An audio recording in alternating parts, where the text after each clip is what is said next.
Now, theorem number 4.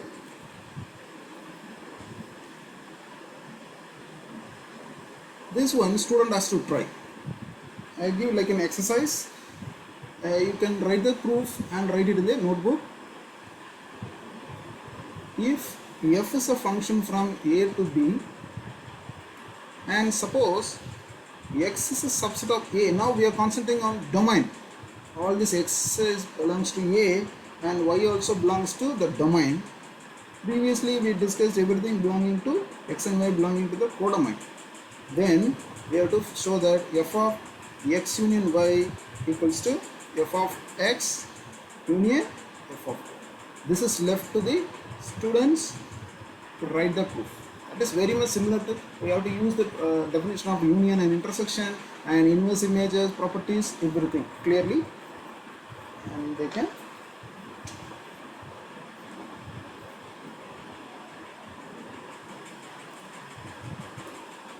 and note that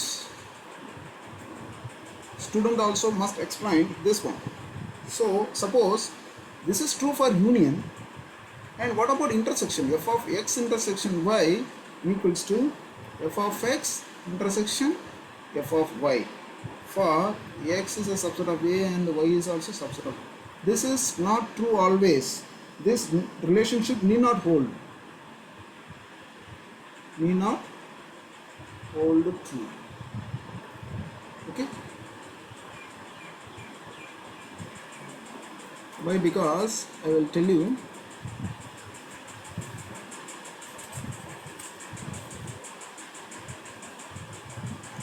One part we can prove. Suppose we take one element. Suppose I take one element from this right hand side, left hand side set, f of x intersection y, which implies a is element of f of this. Here now we are going, everything we sets are formed in domain. This is a and this is b, and my f is a function mapping from a to b, and this is my x. X is here, my y is somewhere like this here. So now all the images of x union y will be something like this. You think, imagine. Suppose this is f of x union y. That is, you take all the members of x union y and find the image, in the range set images. These are the images. This is called as f of x union y. So what we do is, we take one element like this from this. Here I take one element from x union y. That's what we take. So what is the inverse image? Where will be this inverse image of a false? It will be somewhere here. What is that? X union y. So f of a false, f inverse of a will be falling inside what? X intersection y. Okay. So which implies f inverse of a, that is somewhere here or here, anything. F inverse of a will be somewhere in the what? Domain. Belongs to x in, sorry, not here, it belongs to x intersection y. Sorry, not here. It should be somewhere inside this intersection part. Okay. So what happens? F inverse of a must belongs to x, and my f inverse of y, sorry, a will belongs to y. So which implies my a will belong to what? F of x, and our a belongs to f of y, which implies, since it belongs to both f of x and f of y, therefore a belongs to f of x intersection. Therefore what we have proved? F of x intersection y is a subset of f of x intersection f of y.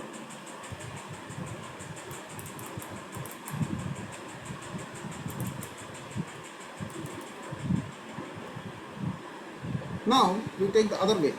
Suppose we take some element b from f of x intersection f of y. So what is the meaning? Then my b belongs to f of x and our b belongs to f of y, which implies f inverse of b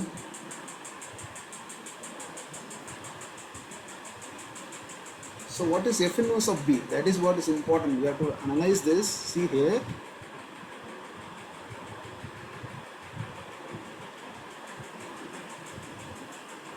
Suppose this is a and b. Suppose you think that x and y intersect. X. Suppose this is y. Suppose this is x intersection y. You think like this. So here my b belongs to f of x. So this is x. Suppose this is all the images of x. Suppose this is f of x. And all the images of y, suppose like this. I say this as f of y. I assume that f of a and f of b intersect. Okay. Now, our b belongs to f of x. And also it belongs to f of y. So definitely it belongs to what? F intersection y, somewhere here. This is where our b lies. Okay. Now, what is f inverse of b? Always inverse image, if you check, it should be like a big set it will be. F inverse of b will be a subset of x. Okay. And here also f inverse of b will be a subset of y. This f inverse of b will be falling in a subset of y. It will be somewhere here, a big set. Because for a single element in the domain, there can be many elements can be mapped. So, see, something like this, you have studied many to one function. No? Suppose a function, what is a many to one function? Sorry, wait just a minute. Just a pen. Suppose there are two sets, a and b. Don't get confused with these two sets. Suppose some other function f is mapping from here. There you have seen many to one functions. All the elements are mapped to the same element. Suppose b. This is a, b, d, and f. So what is inverse image of b? Inverse image of b is not a single element. It is a set. What is this? A, b, d, and f. Like this can happen. Not always it will be a single element. Okay. So b is an element of f of x. So what is inverse image of b?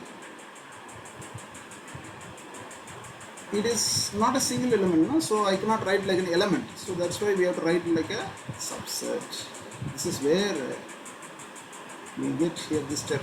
So here f inverse of b is a subset of x and f inverse of b is also a subset of y. So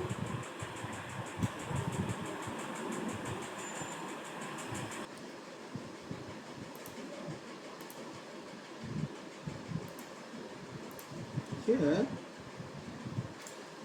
see, everyone will see here is b. In this example I can clearly explain. Suppose I will once again write this one clearly for explaining this step. See here, suppose there are two sets A and B. Suppose we have here four elements A, B, C and D. Suppose all the four elements are mapped to the same element in the domain. Suppose this element is P. Suppose I say this set is X. Suppose this set is X. Okay. So what you can tell about f inverse of the inverse image of E? Inverse image of E, is it completely contained inside X? No. Inverse image of E is It contains A, B, C, D. Definitely it is not a subset of what? Same thing is applicable here. So this step is not possible. So this step is not possible. You see here, if B is element of f of x, here suppose this is B. B is element of f of x. Suppose this is x, and B is element of f of x. This is, suppose this is f of x. This set is called as f of x. Okay. Suppose this is B. B is element of f of x. So what is the inverse image of B? We cannot say that inverse image of B will be inside x. That's not possible. Not possible always. Okay. So in this kind of situations, the inverse image of, suppose I will change the variable so that you won't get confused. Suppose this is my B, and instead of B I will put E. And suppose this is x. X contains two elements, A and E. And E, C and D also mapping to B. Maybe this is some other set, say Y. So if suppose B is element of f of x, suppose this is a special case, I consider a function like this. Suppose what is f of x? F of x means the image of all this set is only B. F of x, for this example, is nothing but just only one element. F of x contains only one element. So what is this f inverse of B? We cannot say that it is completely contained inside x for this example. Okay. For this example, suppose B is the only element present. Okay. So what is f inverse of B? It contains many elements. So the inverse image of this example, what happens? It does not go inside what? X. Suppose it goes inside x like this. I given one example. Suppose it goes inside like this, then f inverse of B will be inside what? X as well as y, means it will be inside x in the intersection y. Therefore, if it is intersection of x,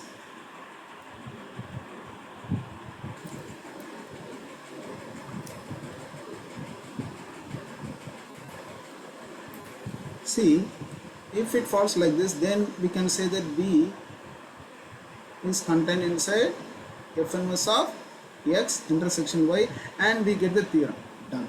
But this special case, what it says, we cannot say that it will satisfy this inclusion property here. So this won't be satisfied for this example. So what is the final conclusion? So only one way it is true, that is f of x intersection y is a subset of f of x intersection of f of y, but the other way is not true always. For example, if we take one many to one function, this is not getting satisfied, this step. If this step is satisfied, we can conclude the theorem, but this is not true always. For some example problems, some examples you can take, and this property won't be satisfied. So what is the final conclusion? This result need not hold true always. So we cannot write like a theorem. Theorem means it should be 100%. Okay, you can think like this. You can give any example functions you can give, and so that theorem is not true for that example. See, if a statement is given, okay, so to disprove that statement, you give one example so that statement is not correct. Okay, maybe that statement may work for other many examples, many functions it may be true, but you have to identify any one function or any one example such that statement is false. So we can disprove it. Okay. So next, what is composition of functions? Composition of two functions. Composition of two functions. Suppose we take a function f from a to b. Suppose this is the set A and this is the set B, and we take another set C. Suppose f is a function, it's a function, f is a function from A to B, and suppose g is a function from B to C. B is the domain of the function g. Then we define one new function, what is called as g composition f is a function from A to C. G composition function is a function from A to C. How is it defined? G composition f of x is equals to g of f of x, where g of f of x, g of f of x, where x belongs to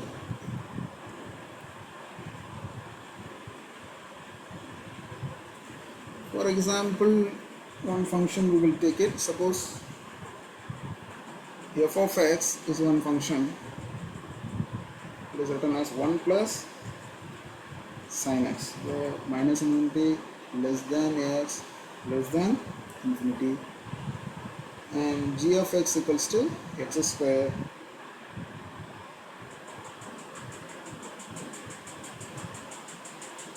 then what is g composition f? Okay, see here x is defined in this is my domain for x, this is nothing, this is the domain of x, the full real name. So what is g composition f of x? What the definition says? G of f of x equals to, what is f of x? 1 plus sin x. So what is g of x? Whatever the argument you take, it squares it. So here the argument is 1 plus sin x. So what is the answer? 1 plus sin x the whole square. So a plus b the whole square, a square plus b square plus 2ab. Okay, and see the definition here. G composition f, what is the domain? A. So what is the domain? Is nothing, domain A is nothing but the domain of f. Here the domain of f is what? Minus infinity to plus infinity. So always whenever a function is defined, you have to go for the domain. So g composition f of x is nothing but 1 plus sin square x plus 2 sin x. Next you have to give the domain. What's the domain? Minus infinity less than x less than. So we can stop here, and there are a lot of exercise questions are there, 1.3 in the reference book. Students must try these examples and write in your notebook, and if you have any doubts you can contact me. Thank you.